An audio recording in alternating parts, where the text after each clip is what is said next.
যে বিদেশি প্লেয়ারদেরকে এনে তাদেরকে পেমেন্ট দিতে পারতেছে না। বিপিএল এ খরচ চালাইতে পারবে না, তাদের কোনো মতোই তাদের দরকার নেই দল নেওয়া। পাকিস্তান থেকে শিল্পী এনে 4 কোটি 5 কোটি টাকা খরচ করতে পারতেছে। যদি এরকম যদি টাকা না থাকে তাহলে এদের দল না দেওয়াই আমার মনে হয় এটা সবচেয়ে ভালো হবে। বিসিবির যে প্রেসিডেন্ট, আমি মনে করবো যে উনি একজন অদক্ষ প্রেসিডেন্ট।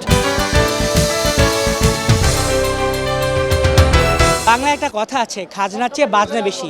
চলমান বিপিএল শুরুর আগেও ঠিক এমনটাই ঘটছিল, যখন দেখা যাচ্ছিল এই টুর্নামেন্ট শুরুর আগে বিভিন্ন কনসার্টে দেশি বিদেশি শিল্পীদের আনা হচ্ছিল এবং এতে বিশাল পরিমাণ অর্থ ব্যয় হচ্ছিল। কিন্তু টুর্নামেন্ট শুরুর পরে দেখা গেল এক ভিন্ন চিত্র, প্লেয়াররা ঠিকমতো পারিশ্রমিক পাচ্ছেন না। দর্শক, এ নিয়ে বাংলাদেশের সমর্থকদের কী ভাবনা তা নিয়ে থাকছে আজকের জনমত। আপনাদের সাথে আছি আমি আলিফ চৌধুরী। এবারের বিপিএলটা যেভাবে উদ্বোধন শুরু হয়েছে, আমার মনে হয়েছে যে এবারকার বিপিএলটা অনেক জাঁকজমকপূর্ণ হবে। কিন্তু আমরা ধারাবাহিকভাবে কি দেখলাম, রাজশাহীর প্লেয়ারদের টাকা দিতে পারছে না, চেক বাউন্স হচ্ছে, বারবার তারা হচ্ছে যে ব্যাংকে যায় ফেরত আসছে।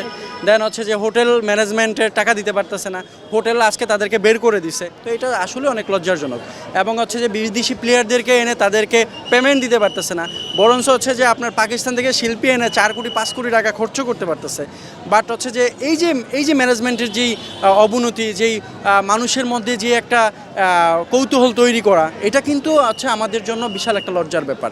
আমরা চাই বাংলাদেশের যেই ঐতিহ্যবাহী খেলা বিপিএল, বাংলাদেশ প্রিমিয়ার লিগ, সেই প্রিমিয়ার লিগ ধারাবাহিকভাবে যেভাবে মানে একের পর এক প্রোগ্রাম করে বা একের পর এক বিদেশি প্লেয়ারদের টাকা দিয়ে যেভাবে মানসম্মান রেখেছে এবং খেলার অনেক বেশি গর্জিয়াস ছিল।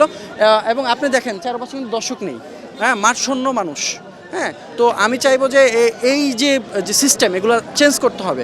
এবং বিসিবির যে প্রেসিডেন্ট, আমি মনে করবো যে উনি একজন অদক্ষ প্রেসিডেন্ট। আমি গতকালকে একটা ভিডিও দেখছিলাম যে ক্রিকেটাররা পারিশ্রমিক না পাওয়ার কারণে যারা ক্রিকেটের ম্যানেজমেন্ট আছে ওদের সাথে এই বিষয় নিয়ে আলাপ আলোচনা করছিল। কিন্তু এবং ক্রিকেটারদেরও বিভিন্ন পোস্ট আমরা সামাজিক মাধ্যমে জানতে পারছি যে তাদেরকে পারিশ্রমিক দেওয়া হচ্ছে না। তো এই বিষয়টি খুবই লজ্জাজনক। যেহেতু আমরা বিদেশ থেকে মেহমান আসছে আমাদের বাংলাদেশে, তারা যদি বাংলাদেশে এসে এরকম ন্যায্য তাদের পারিশ্রমিক না পায় তাহলে এটা আমাদের দেশের জন্য খুবই লজ্জাজনক। এটা দরকার ছিল না, মনে হচ্ছে যে তাদের পেমেন্টটা আগে করা উচিত ছিল। তাদেরটা দেওয়ার পরে হচ্ছে হোস্ট আনার পরে হ্যাঁ খেলোয়াড়দের পেমেন্টটা দেওয়ার দরকার ছিল। তারপরে হচ্ছে এই আশা সাগরকে আনতো বা বিদেশি হোস্ট আনতো, সেটাই ছিল। কিন্তু আগে প্লেয়ারদের পেমেন্ট করা দরকার ছিল। মালিকের যে টাকা না দেয়, এগুলো আসলে বিসিবির আসলে দুর্বলতা আমি মনে করি। কারণ আগের বিগত যে প্রিভিয়াস যে বিপিএলগুলো ছিল ওইখানে দেখা গেছে এইগুলো খুব কমই হয়েছে। বর্তমানে এইগুলো আছে, আমি মনে করি এটা বিসিবির দুর্বলতা। তাদের যে একজন মালিকে যে দল নেবে তার ওই দল নেওয়ার ক্যাপাসিটি আছে কি না, তার ওই ক্ষমতা আছে কি না, তার দল চালানোর মতো ক্ষমতা আছে কি না, এইগুলো আসলে বিবেচনা করার পর তারপরে দল দেওয়া উচিত।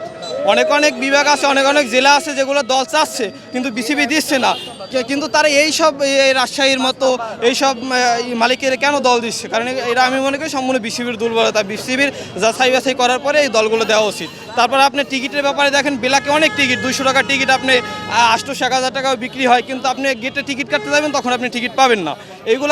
এইগুলোর সাথে কারা জড়িত, এদেরকে বের করেন। কারণ আমরা নতুন দেশে আসছি, নতুন একটা স্বাধীনতা অর্জন করছি, এগুলো আপনারা বের করেন যে এইগুলো কারা করে। এইগুলো তো আমি মনে করি বিসিবির ঊর্ধ্বতন কর্মকর্তা, তারপর অনেক রাজনৈতিক দলের সাথে জড়িত যারা আছে তারাই এই কালোবাজারিগুলো করে। আমার মনে হয় যারা বিপিএল এ খরচ চালাইতে পারবে না, তাদের কোনো মতোই তাদের দরকার নেই দল নেওয়া। বিপিএল কলঙ্কিত হচ্ছে এখান থেকে। এখানে দেশের মানুষের একটা সম্মানের এখানে প্রশ্ন আসছে, এখানে পুরো জনগণের এখানে লজ্জার বিষয়।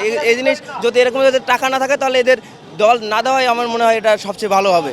কারণ এই ধরনের মনে করেন যে বিহেভ বাংলার মানুষ এরা মানিয়ে নেবে না। আমার কাছে মনে হয় যে এটা দরকার ছিল না। কারণ আমাদের দেশের ক্রিকেটার তারা একটা সিজনে তাকাই থাকে যে একটা বিপিএল হবে, বিপিএল থেকে একটা ভালো পারিশ্রমিক পাবে, তাদের এটা কাম্য, তারা এটা প্রত্যাশা করতেই পারে।